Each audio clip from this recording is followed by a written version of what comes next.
Le diste play a Consexuar.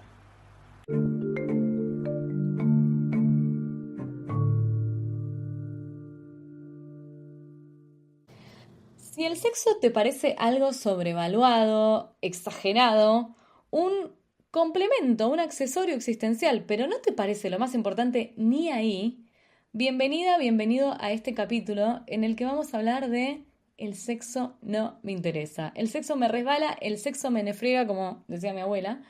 Hoy vamos a hablar de eso, de cuando el sexo te da igual.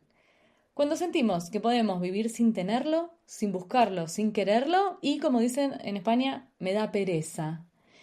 Sobre todo en este tema hay dos enfoques. Uno que es las personas que entran en una etapa de indiferencia sexual, que dicen, bueno, ok, a mí me importaba, pero ahora en este momento no me importa, tengo otras cosas, me da igual, me apagué. Y por el otro lado, la gente que dice ser así de nacimiento, ¿no? La gente a la que no le interesa el sexo desde que nació, que la hay. Entonces, vamos a hablar del deseo como bache, como un momento, pero también vamos a hablar de la falta de deseo como una supuesta identidad. ¿Es así, Sil? ¿Estás ahí? Hola Denise, qué tema tan interesante, tan actual que trajiste. A mí me da mucha intriga muchas cosas, pero la falta de deseo, del sexo no me interesa, parecería ser algo bastante normal para la mayoría de los seres humanos en alguna etapa, ¿no?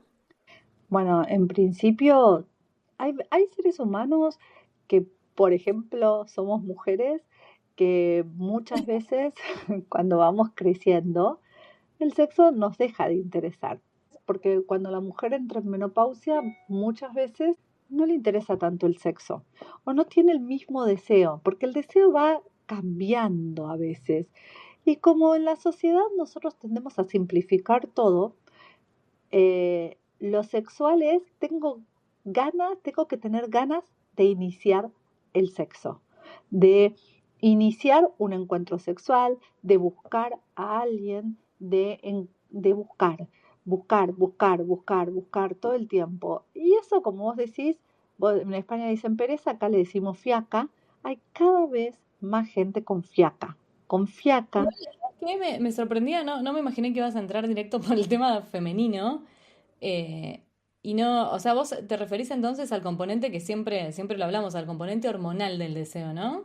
El componente hormonal de deseo tiene mucho que ver y vamos a ver que cuando nos empiezan a desaparecer a las mujeres los estrógenos y a las mujeres y a los hombres desde los 35 años nos empieza a caer la testosterona, bueno, tenemos que nos va bajando el deseo sexual, nos vamos tranquilizando en esto, en esa Sí. parte, ¿no Claro, es la palabra cierto? sería más tranquilizar, ¿no? Porque yo una vez te pregunté, ¿te acordás cuando hicimos el capítulo de perimenopausia y menopausia y vos me dijiste, una de las consultas había sido, ¿es verdad que ya no se me va a ir el deseo? Y vos dijiste, bueno, no sé, decime vos, como que también había un componente social y de tu vida y de cómo vos, de en qué momento estás de tu vida, no solo tus hormonas para que desaparezca el deseo, ¿no? Obviamente no es solo tus hormonas, eso sí, por eso yo te dije que puede ser que en esto, puede ser que las mujeres vayan bajando el deseo en forma natural porque van cambiando de deseo.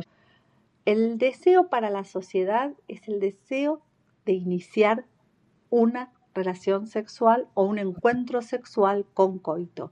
Y muchas veces remontar esa montaña nos da pereza o nos da fiaca, porque es mucho trabajo. Entonces me prefiero irme a dormir.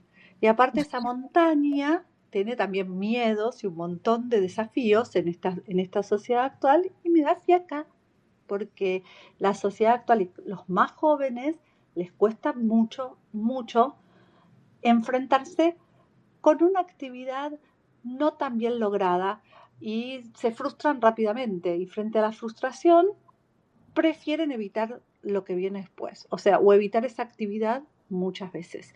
Entonces esto también, acá se junta todo, como yo siempre digo, lo multidimensional, todas las dimensiones del ser humano, cómo fuimos criados, cómo afrontamos las relaciones con los demás, las emociones, las sensaciones, cómo vemos el sexo, si tenemos miedo, si no tenemos miedo, bueno, etcétera, ¿no? Claro, en realidad por un lado tenés, digamos, lo físico que de por sí siempre influye, pero por otro lado tenés en qué momento te estás encontrando, porque por ahí si estás bien, te sentís bien con vos misma, te sentís bien con tu contexto, seguís estando estimulada, pero si además de que te baja un poco las cosas hormonalmente, encima tenés que subir una cuesta arriba, decir, no, ya fue, me voy a dormir, me voy a ver Netflix. Sí, tal cual, me voy a ver Netflix, porque Netflix compite contra el sexo. Sí, varias veces me dijiste eso. Sí, Netflix no solamente compite contra el sueño, compite contra el encuentro sexual de una pareja o contra el encuentro con uno mismo. Porque en el momento que nos vamos a la cama y bajamos los decibeles, muchas personas les agarra ganas de sentir su cuerpo, de explorarlo, de tener satisfacción, de buscar una pequeña recompensa para llenarnos de serotonina y irnos a dormir tranquilos, con placer, digo yo, no con alegría, sino con placer, con ese placer de búsqueda. Pero si ese placer lo encontramos en un montón de actividades, como ser el teléfono, Netflix, otras cosas, y probablemente no necesitemos buscarlo en el encuentro sexual. Claro, estamos entretenidos, no sentimos ningún vacío. Ninguno.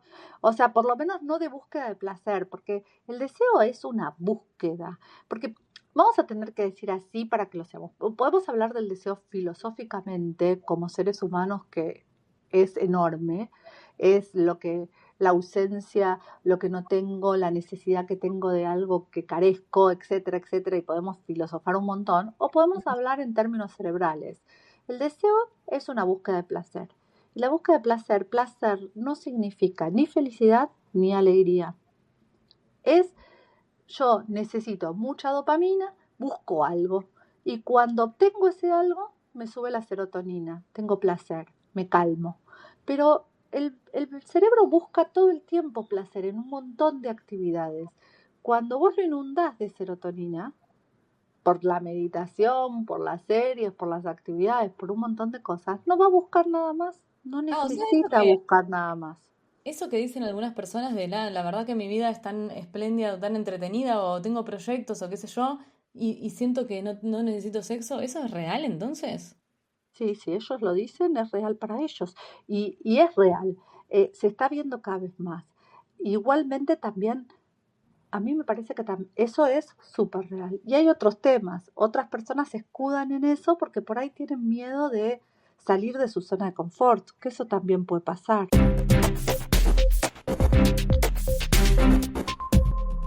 Qué lío, ¿cómo saber todas estas variables cuando se te acerca alguien que me imagino que, no sé si llegan al sexólogo las personas que no les interesa el sexo, directamente tampoco les interesa el sexólogo, no les interesa nada.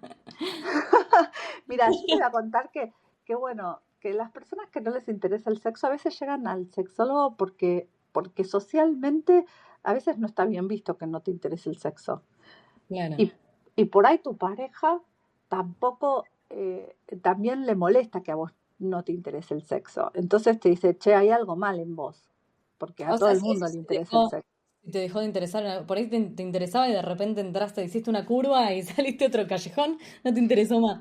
Mira, yo tenía una paciente que ella tenía una pareja abierta, ¿no es cierto? Y eran muy sexuales los dos, sexuales de todo tipo que vos te puedas imaginar en la Tierra, ¿no es cierto? Ujú. Y un día ella se fue de viaje con otra persona porque estaba todo permitido y cuando volvió se encontró que la pareja le dijo que era sexual.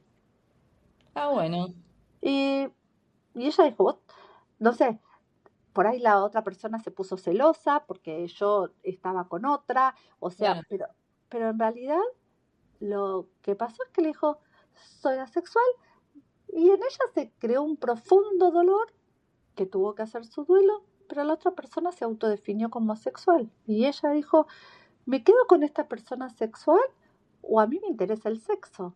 Y bueno, después decidió Bueno, otra cosa, ¿no? ahí tenés la Pero, clave de por qué no le importaba que su pareja se fuera con otros. ¿Por qué no le importaba el sexo? y por ahí no le importaba el sexo. Y entonces hacía años que estaban en pareja. Y bueno, y se definió como asexual. Con él tenía una vida activa terriblemente sexuada, pero bueno, pero de repente dijo, no, mira, en realidad yo soy asexual y me identifico más con esta forma de tener, de vivir la sexualidad. Y eso puede pasar. Bueno, ahora vamos a ir a la parte de la sexual como definición. Eh, Dale. pero antes de eso, te quería comentar que lo que decías del bienestar y la dopamina, que a veces es porque yo vi mucho acá en Europa, muchos chicos, mucha gente muy joven tiene problemas de deseo. De hecho, hay estadísticas, pero es como si te dijera el 76% pero en realidad lo que tienen es que sienten la presión de que tendrían que desear más de lo que desean, ¿entendés? Como si tuvieran que sobreactuar una cosa sexual, un hambre sexual que no sienten. Sí, igual yo las estadísticas del deseo medio que no les creo, son todas mentirosas. Y las estadísticas nos sirven a nosotros, los que trabajamos con la sexualidad de otros. Pero en realidad, cuando vos te pones a pensar qué te pasa a vos, la estadística no sirve, porque a vos te pasa siempre el 100% de lo que te pasa. Entonces, esto es muy importante verlo, porque en las estadísticas, yo no sé cómo están midiendo el deseo, y vos lo dijiste bien. Yo le pregunto a un chico si tiene deseo y de acuerdo a los cánones sociales que tiene otra generación, él no tiene deseo, pero de acuerdo Claro. a los cánones sociales de su generación, él tendría deseo o Mm. ella, ¿no? Y entonces es como que creo que hay cosas que están por definirse. Y nosotros siempre hacemos trabajos, por ejemplo, con la juventud, que ahora todos dicen, no, los chicos no vienen con deseo porque los centennials no tienen deseo. Yo digo, para, ¿quiénes somos? Ni siquiera somos son los millennials, somos las de la generación X, o los baby boomers, que estamos haciendo encuestas a los centennials. ¿Qué entendemos de los centennials?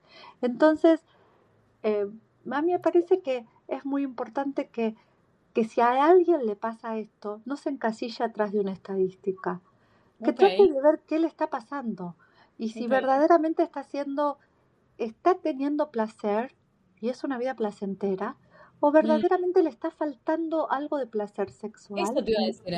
Recién dijiste algo interesante. Dijiste, hay que ver si esa persona está o no sintiendo placer con otras cosas. O sea, el problema no es que el placer llegue directo del sexo, sino que haya placer en su vida de alguna forma, ¿no? Tal cual, el placer concebido como placer cerebral, porque el placer cerebral para las personas es como, se estaría interpretado como alegría, como bienestar, pero el Mm, sexo no busca ni alegría ni bienestar, ellas son sensaciones o son emociones más filosóficas. El sexo busca placer y es muy grande el placer, porque uno por ahí identifica el placer como orgasmo, como búsqueda de orgasmo. No, nada que ver.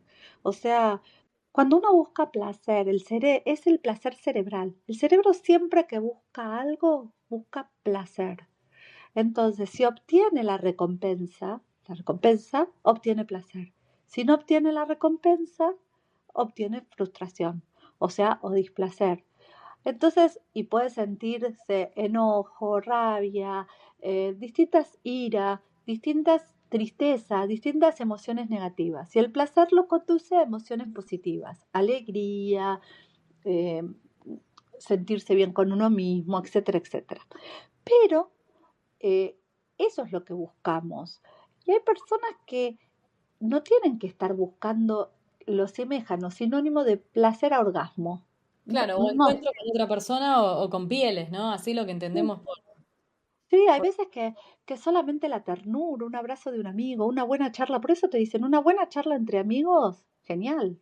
¿Me explico lo que te estoy diciendo? O sea, una salida, ir al cine, cualquiera de esas cosas es genial.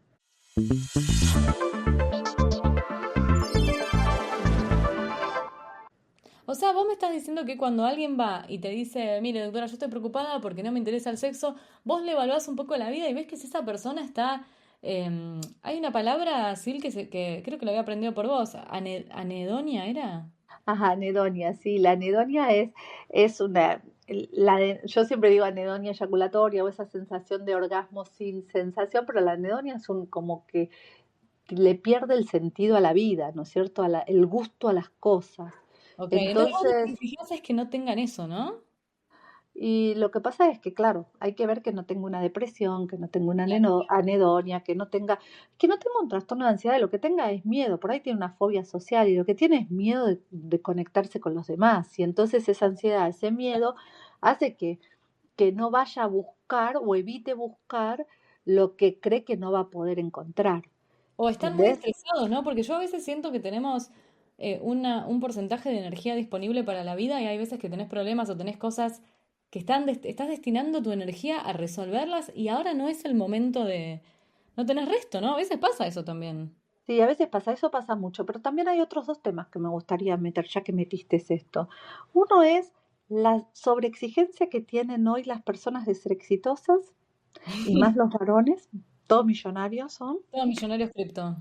y las Laburar, redes vinculares, o sea, las redes virtuales vinculares, esa necesidad de ser lindo, eh, viajar, estar siempre en situaciones perfectas y estar todo el tiempo dispuesto a tener sexo, donde ya sabemos que en realidad estas redes sexuales, como yo les digo, porque no son vinculares, sino que son más sexuales, además. se coge poco en esas redes. Entonces, verdaderamente eh, hay veces que esas redes no van con los objetivos de cada uno, con la escala de valores de cada uno, con lo que desea cada uno. Entonces uno piensa, si no encuentro en esa red para tener sexo y eso no me interesa, ¿dónde Mm, voy a encontrar a alguien para claro. tener sexo? Ese es el tema, que la gente siente que no le queda otra que entrar ahí. Claro. Entonces, cuando alguien se siente atrapado, no busca nada, busca salir de ahí. Y la mejor salida de ahí es evitando el sexo. Claro, bueno, escúchame, esto te iba a decir, cuando estábamos hablando de encuesta de SEO, mis cifras salían de, estaban investigando por qué muchas chicas compraban juguetes eróticos y estaban descubriendo, estos estudios de mercado que hacen acá, que mucha gente compraba juguetes eróticos no porque deseabas tener un juguete o tener un orgasmo, sino justamente porque no deseaban nada, a ver si se les despertaba un poco el deseo. Y era un porcentaje de compra muy alto, era a ver si siento algo, a ver si me pasa algo. Entonces, Sí, al final, lo que terminó concluyendo este estudio de esta de esta consultora, y no solo, digo, sociólogos, me parecía interesante a mí como insight, que era que no desear al final es una forma de tener control, de tener sí, poder. es verdad, pero vos pensás que vos tenés un estudio de mercado y esos estudios de mercado no son estudios científicos. Entonces, también podemos ver que como otros estudios, vos pones ese, yo te pongo otros y hay unos estudios muy nuevos que dicen que verdaderamente la falta de deseo es una patologización de la sexología. O sea, como que nosotros inventamos eh, la falta de deseo. Y entonces es como que Mm, no sería anormal o no sería patológico no tener deseo, sino que es eh, Mirá. que puede ser algo dentro de las posibilidades del ser humano y que no, que mientras no haya un malestar manifiesto durante al menos 6 meses, no se puede decir que la persona no desea. Esto que estás diciendo es como sacarle una mochila a la gente enorme.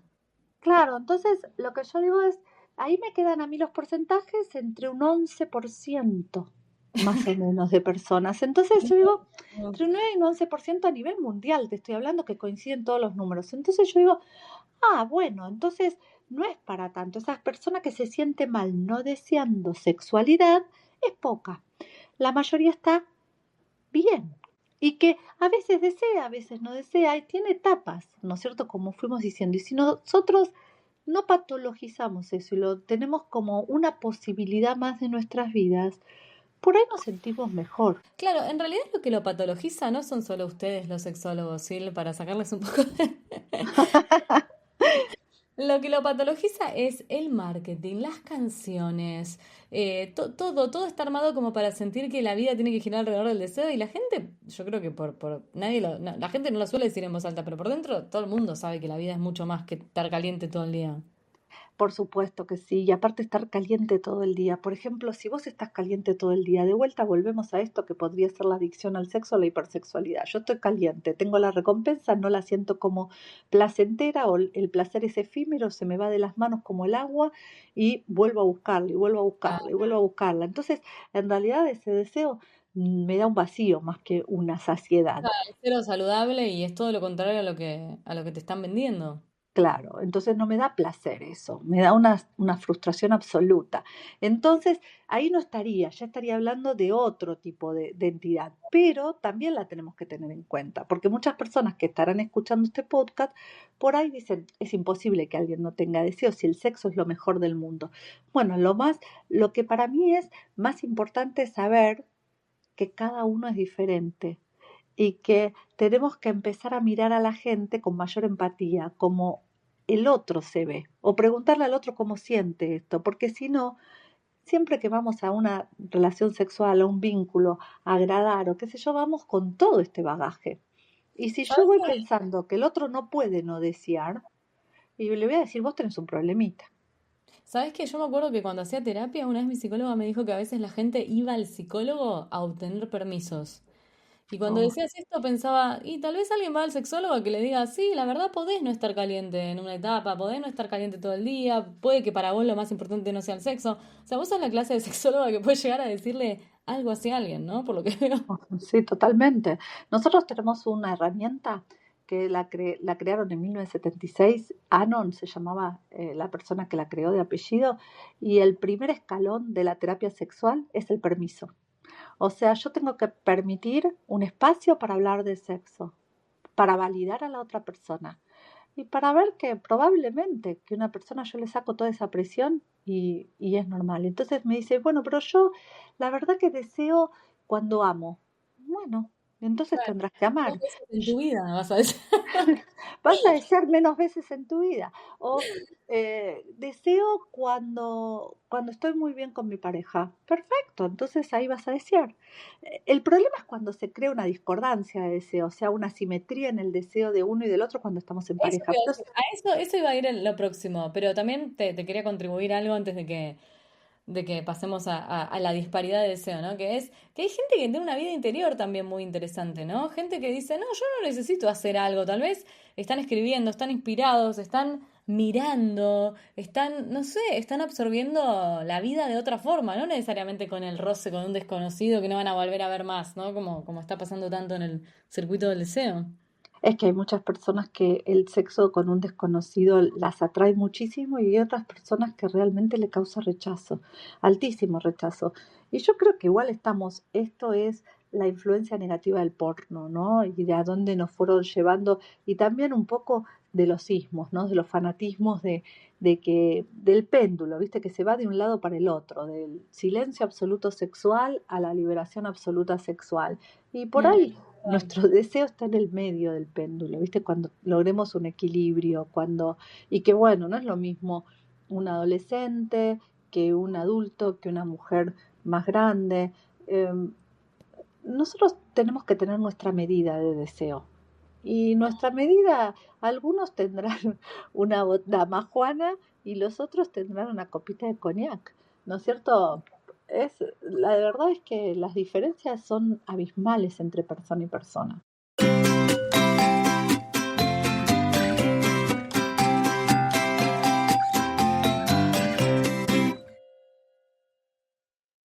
Bien, ahora vamos a cuando la diferencia es abismal en dos personas de la misma pareja, que ahí ya es otro problema, que ahí es donde me imagino que las cosas no son tan simples como me las estás planteando.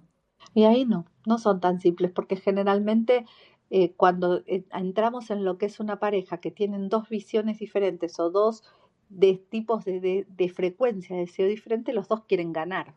Entonces, el que tiene más deseo quiere más frecuencia y el que tiene menos deseo quiere menos frecuencia. Y empieza, como siempre, la batalla de la cama. O sea, yo cuando me pongo en pie de una discusión o de una guerra o resisto, estoy queriendo llevar al otro a mi punto de partida. Y en realidad, cuando hay una discordancia no es tan difícil, cuando se entiende que vamos a ir a un centro, que vamos a ir caminando el uno y el otro a ponernos de acuerdo. Es Pero una escúchame, negociación. si vos notás que una persona está menos sexual, es cierto, pero está bien, está feliz, está saludable, y su pareja quiere más de lo que le está dando, ¿cuál es el consejo? El otro tiene que subir un poco y forzar la máquina, el otro se tiene que calmar, ahí es el momento de abrir la pareja y decir buscarlo en otro lado. Te juro que no tengo ni idea cómo se resuelve No, esto. bueno, pero que no es tan fácil eso, no es tan Bueno, fácil, no es no tan sé, así. pero O bueno, sea, es generalmente generación viene TikTok. El que desea, claro, el que desea un poco menos viene con menos deseo del que desea, porque en general no se da que la persona que la pareja acepte a la persona que desea menos. En general el que desea menos se sobreadapta al que desea más. Entonces el que desea más no le da espacio al otro para desearlo. Y se crea Claro. un malestar tan grande, pero ya no me quiere porque no me busca. ¿Y cómo te va a buscar si por ahí desea una vez por mes y vos querés todos los días? Entonces, no hay una búsqueda, hay una huida, pero no hay una huida Mm. de vos, hay una huida de tu deseo. Entonces, es como más difícil, pero esas personas no es imposible, esas personas necesitan terapia sexual o sí, porque necesitan revisar sus conductas, revisar su conexión, ponerse de acuerdo, dejar de pelear y empezar a mirar al otro con una óptica más como el otro y no como yo. Entonces Y ahí no es como yo te volverse, decía, acercarse. y no volverse déspota, ¿no? Con el deseo, porque viste que se habló mucho dijimos que alguna vez íbamos a hacer un podcast de esto, ¿no? De la microviolencia sexual que a veces aparece en las parejas con estos temas, ¿no?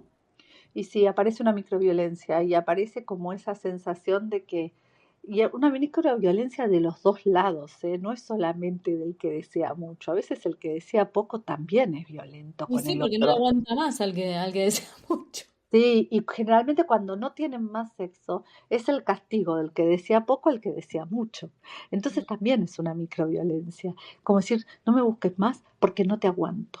Entonces es como, bueno, no está bueno eso tampoco. Claro, pues se Entonces, vuelve personal. En realidad es un tema de que vos tenés menos deseo, no que no lo aguantas al otro necesariamente. claro, tal cual, necesariamente es así. Y por ahí esas son personas que son parejas que se configuraron a etapa de enamoramiento donde alguna de las dos personas se atrajeron mucho. Y una de las personas, para una la sexualidad tenía un cierto grado de valor 5 y para otro un 8 o 10.